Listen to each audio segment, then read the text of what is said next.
Hola, muy buenos días a todos y a todas. En el día de hoy daremos inicio con la explicación de la bolilla número 4 de la materia Introducción al Estudio de las Ciencias Sociales, la cual se titula El Estado.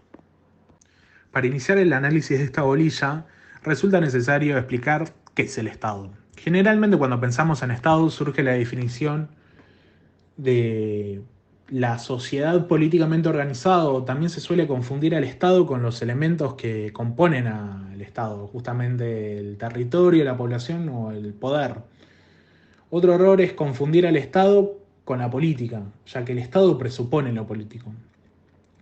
Yendo ya a una definición, el sociólogo alemán Max Weber decía que por Estado debe entenderse a un instituto político de actividad continuada cuando y en la medida en que su cuadro administrativo mantenga con éxito la pretensión del monopolio legítimo de la coerción física para el mantenimiento del orden vigente. Por su parte, Portinaro ha desmenuzado esta definición y dice que el Estado es ante todo una empresa, en tanto asociación provista de un aparato administrativo que obre continuadamente en pos de un fin. Es una empresa institucional porque ordenamiento, sus ordenamientos son impuestos a todos quienes presentan unas determinadas características, por ejemplo, el nacimiento o la residencia. Y es empresa institucional de carácter político en tanto la validez de su ordenamiento está garantizada dentro de un territorio determinado mediante el ejercicio real o potencial de la coerción física. Pero recién cuando este ejercicio se haya monopolizado por el aparato administrativo y es legitimado perdurablemente por la población, este grupo político de carácter institucional puede llamarse Estado. Ahora, en cuanto a la pregunta de cuándo surgen los Estados, lo más correcto es hacer una aclaración previa acerca de la organización política anterior a la existencia de los Estados. La política como medio de resolución de conflictos y organización de la sociedad existe desde casi siempre. Y esto ha dado que han existido diversos tipos de organizaciones preestatales, como han sido las sociedades tribales, la sociedad, los imperios, las poliarquías o las monarquías estamentales, estas últimas constituidas en instantes previos a la constitución del Estado absoluto. Es con la modernidad que se trajeron cambios fuertes en cuanto a la organización política y se dio inicio al periodo donde se erigirían los estados absolutistas en Europa. Si bien es Maquiavelo a quien le demos el concepto de lo stato, como aquella forma de poder político inmutable a los cambios de la forma de gobierno, es con Baudin que se consolidan los atributos del Estado. Con su concepto de soberanía desarrollado en los 6 libros de la República del año 1576, se permite la integración de los poderes feudales y estamentales en una unidad superior, el Estado, compuesto por un lado por un príncipe y por el otro por los súbditos. La soberanía resulta ser el poder absoluto y perpetuo de una república, y sus elementos dan cuenta del poder extraordinario que tendrá y tiene el Estado. Dichos elementos son la capacidad del príncipe de dar leyes a todos en general y en cada caso en particular, sin consentimiento de superior, igual o inferior alguno. Será el soberano el individuo que tenga el derecho intrínseco e inalienable para ejercer o supervisar el ejercicio de todos los poderes de un gobierno que pueda legítimamente recabar. Se logra la unificación del poder por un lado y por el otro la competencia exclusiva del Estado para decidir el derecho a través de las normas generales y abstractas que también unifican a la población de un territorio. Nobles, clero, pueblo llano, todo incluyendo burgueses, artesanos y campesinos, se conglomeran en la categoría de súbditos del monarca. Es Thomas Hobbes quien llega a una conclusión similar en cuanto a los poderes del Estado. La autoridad política es necesaria para evitar el caos. Partiendo de la premisa de que existe un estado de naturaleza en donde las personas viven en un constante estado de guerra, debido a diferentes conflictos, explica que es el Estado quien surge para terminar con los conflictos, proponiendo un pacto social en el cual los individuos ceden sus derechos al soberano a cambio de protección y orden. En cuanto al soberano, personificado en un leviatán simbólico, tiene el poder absoluto con el fin de mantener la paz y la estabilidad social, haciendo que en esta idea de pacto el derecho ocupe un lugar fundamental, ya que la voluntad del soberano tendrá la misma fuerza que una ley. Siendo con los contractualistas, cronológicamente tenemos a John Locke, quien además de haber sido el padre ideológico del liberalismo, entendía que el gobierno surge de un pacto o contrato revocable entre individuos con el fin de proteger la vida, la libertad y la propiedad de las personas, teniendo los signatarios el derecho a retirar su confianza del gobernante y a rebelarse en cuanto a éste no cumpla su función. En Locke, el estado de naturaleza es placentero y pacífico. Sin embargo, cuando se da inicio al estadio de guerra, este no cesa. Entonces surge necesario que los hombres se constituyan en una sociedad civil para evitarlo. También Locke sería quien postularía la separación de poderes, algo que posteriormente sería el eje principal de la teoría de Montesquieu. Por último, en cuanto a los contractualistas, tenemos a Rousseau, quien creía que el ser humano nacía libre y bueno, pero quien lo corrompía era la sociedad. En Rousseau, en el estado de naturaleza las personas vivían en armonía y no había desigualdades, pero con el surgimiento de la propiedad privada y la civilización se produjo la desigualdad y la opresión. Rousseau abogaba por una idea de contrato social en el que las personas acuerdan someterse a una voluntad colectiva para preservar la libertad y la igualdad. Para él, la soberanía residía en el pueblo y la legitimidad de un gobierno radica en el consentimiento de la comunidad. Rousseau también destacaba la importancia de la educación en la formación de ciudadanos virtuosos y abogaba por un gobierno democrático basado en la voluntad general, que busca el bien común por encima de los intereses individuales. Los cambios económicos sumados a la consolidación del comercio a larga distancia, la necesidad de regular ciertos conflictos que sucedían en aquel entonces, el cambio en la forma de acumulación de riqueza, la reforma protestante y demás, hicieron que la burguesía se convierta en un nuevo actor político-económico capaz de torcer y generar nuevas transformaciones políticas.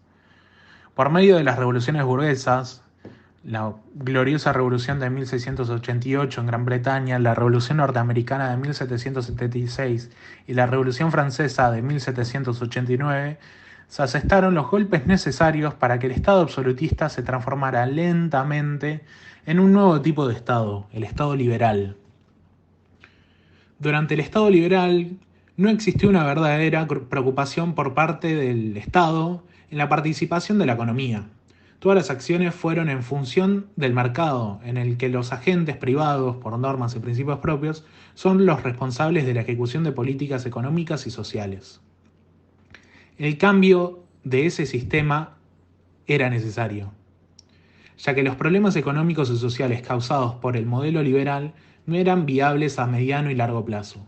La excesiva concentración de capital, sumado a la monopolización de ciertos sectores, el cierre de empresas incapaces de poder competir en mercados donde no existía ningún control estatal, sumado a la degradación de las condiciones de trabajo y de los salarios de los trabajadores, conllevaron al cambio.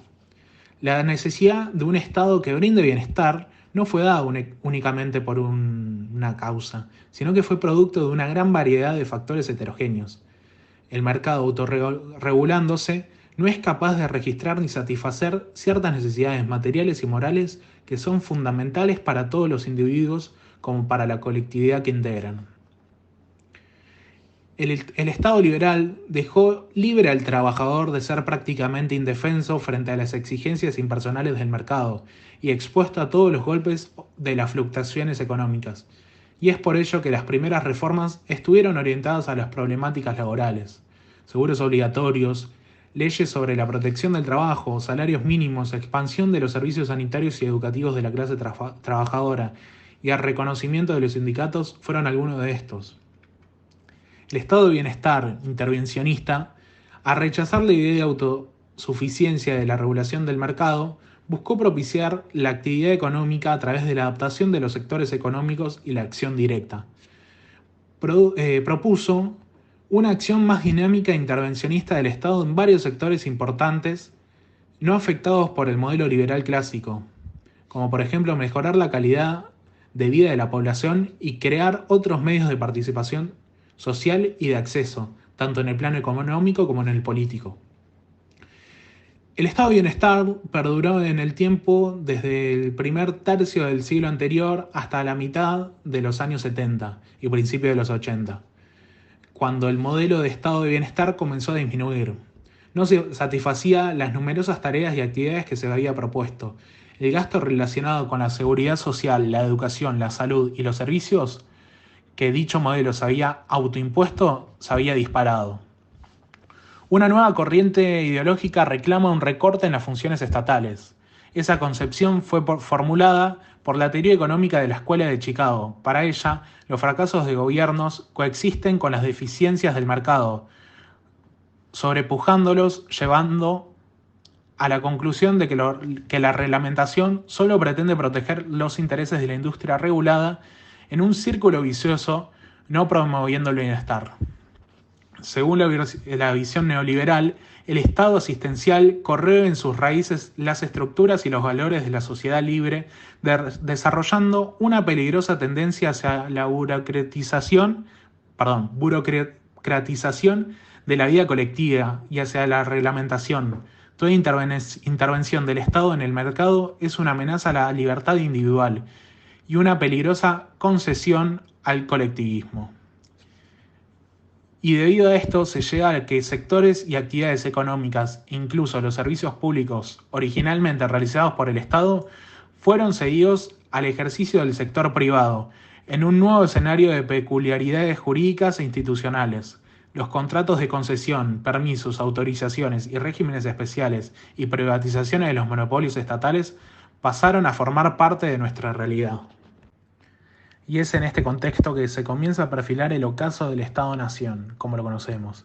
El Estado deja de ser capaz de controlar los flujos de recursos de capitales y aún a los industriales, para hacer unidades de negocios artificiosas o directamente inviables en una economía global. Es aquí que las democracias contemporáneas adquieren nuevos riesgos debido a la sociedad global. El Estado se nos parece como el que presenta mayores dificultades, y los protagonistas son, por una parte, los mercados y por otra, parecen ser las organizaciones transnacionales en un heterogéneo recorrido que va desde las opiniones públicas, los movimientos por la paz, los ecologistas, las organizaciones terroristas y la macrocriminalidad organizada.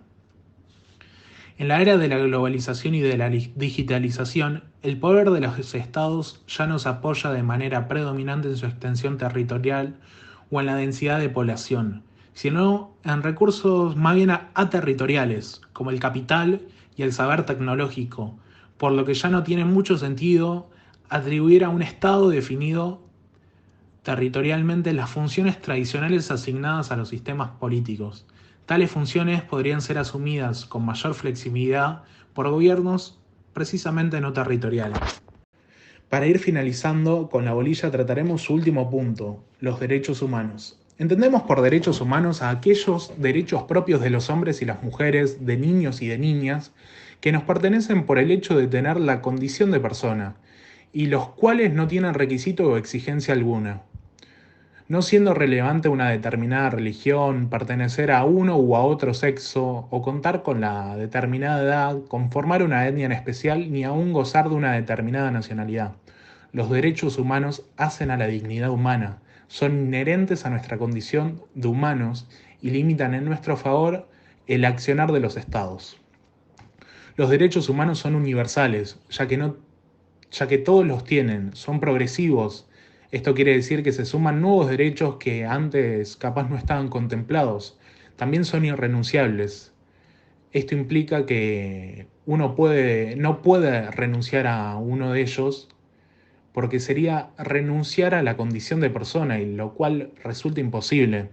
También son indivisibles. Esto quiere decir que es imposible gozar de un derecho humano si no se tiene efectivo disfrute de todos los demás. En cuanto a la perspectiva de género, esta juega un papel importantísimo en el ámbito de los derechos humanos.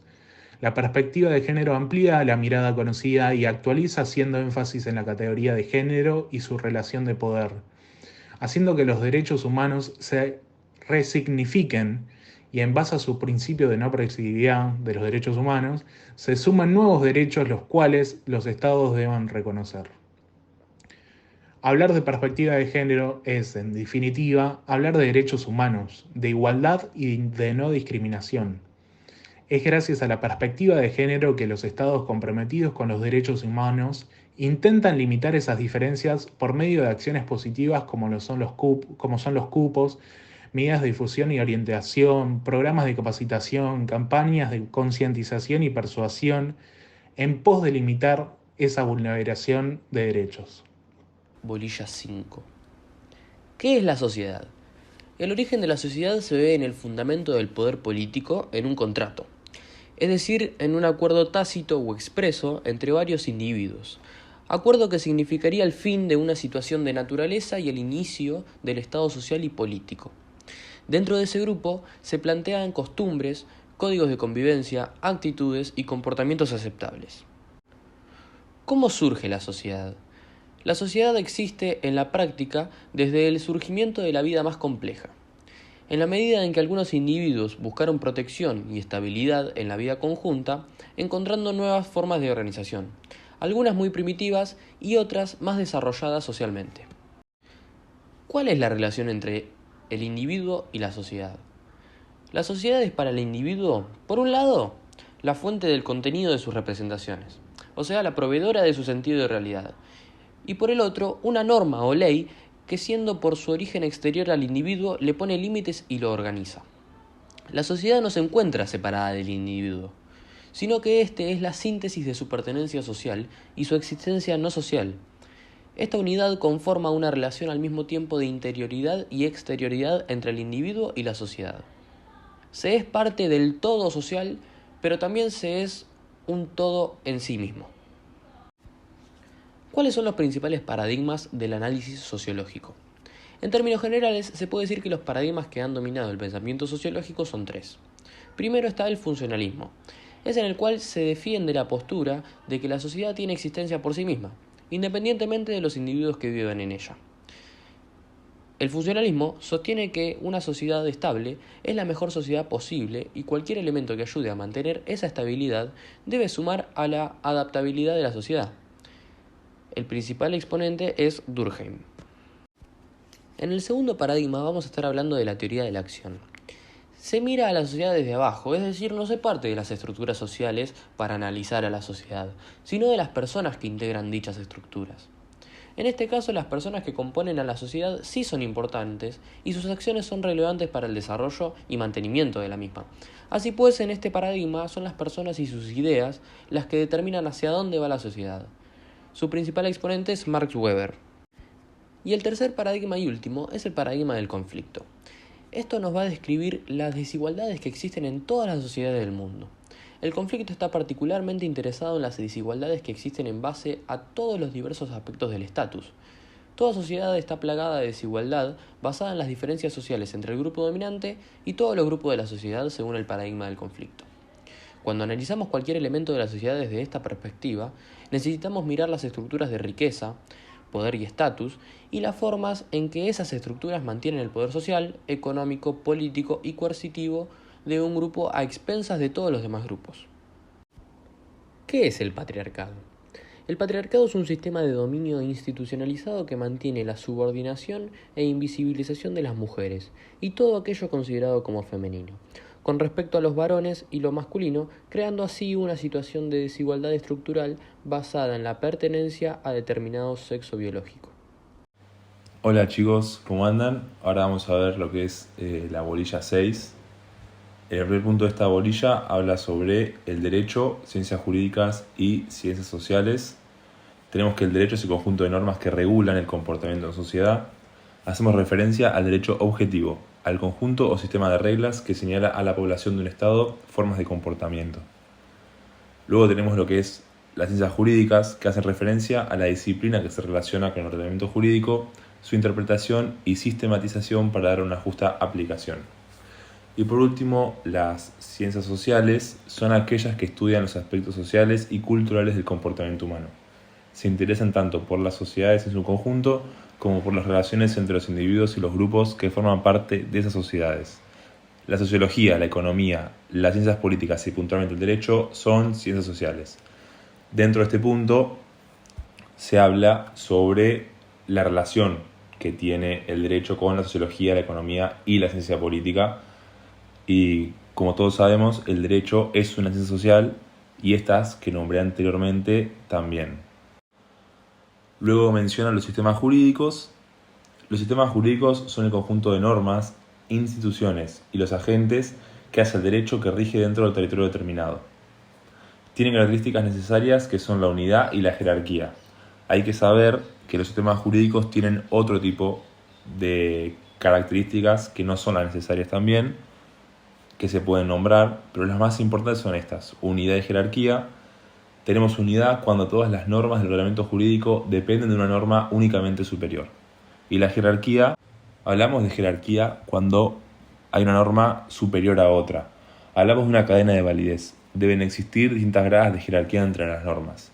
Las normas deben estar ubicadas en distintos planos. Este es el principio que determina la superioridad dentro de un rango de normas de unas sobre otras.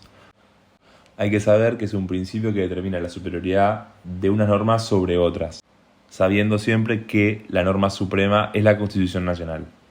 El segundo punto de esta unidad habla sobre las caracterizaciones del derecho. Tenemos que la primera es sobre el derecho natural y el derecho positivo. Tenemos que el derecho natural encuentra fundamentos en principios anteriores y superiores a toda norma creada por la humanidad. Este derecho no es puesto ni creado por el hombre porque es un orden anterior al derecho positivo. Rige para todos los hombres, es inmutable y justo por naturaleza. En cambio, el derecho positivo es un sistema de normas creado por el hombre, que se haya dotado de una maquinaria específica de creación y aplicación, y que es obedecido y aplicado. Es puesto y creado por los hombres, puede ser justo o injusto. Luego, otra de las clasificaciones es el derecho subjetivo y el derecho objetivo. El derecho subjetivo está relacionado con diversas teorías: el interés, poder atribuido a la voluntad.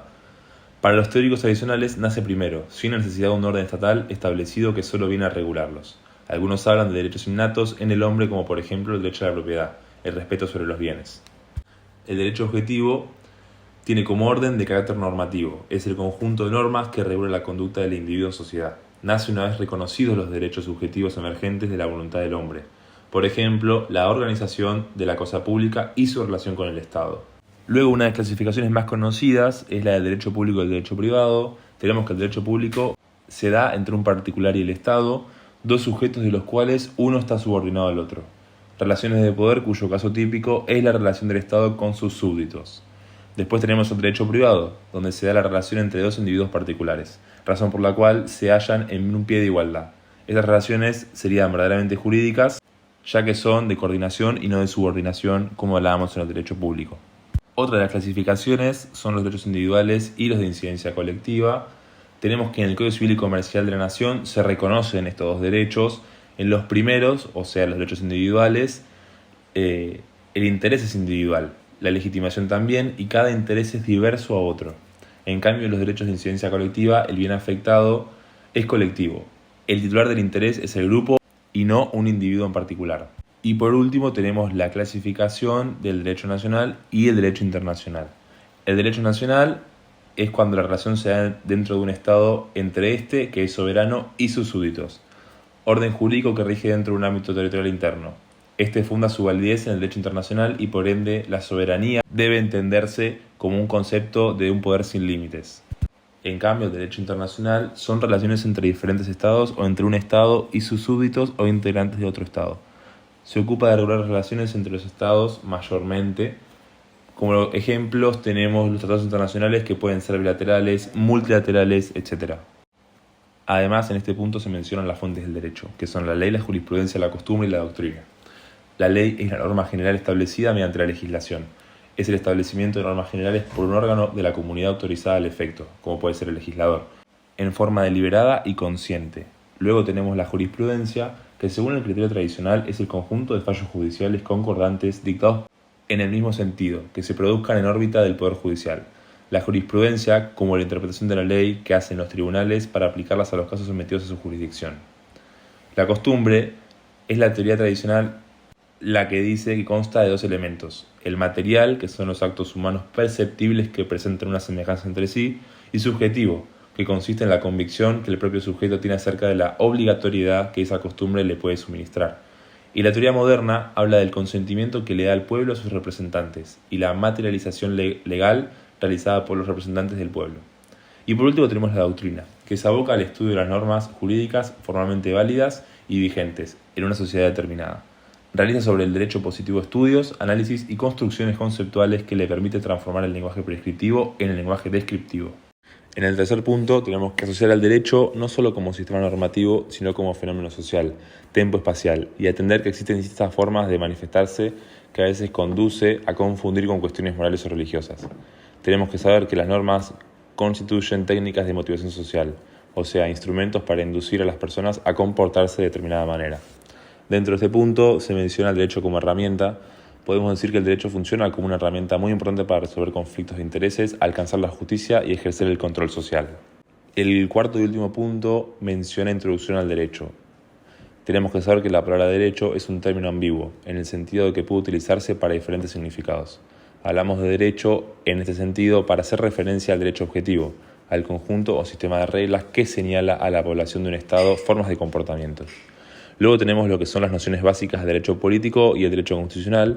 Tenemos que saber que el derecho político es una de las ramas del derecho público cuyos intereses se centran en los problemas fundamentales del Estado, abarcando así la teoría general del Estado como el derecho constitucional. Tiene como objetivo encontrar el concepto de Estado y sus elementos constitutivos, la soberanía, las funciones, fines y formas de Estado y de gobierno. Luego tenemos el derecho constitucional, que es una rama del derecho público dedicada al estudio de los preceptos fundamentales que determinan la existencia y funcionamiento de un Estado nacional, normalmente establecidos en el contenido de una Constitución Nacional o Carta Magna. Bueno, esto sería el cuadro y resumen de la unidad 6. Espero que les haya servido y muchos éxitos en sus parciales.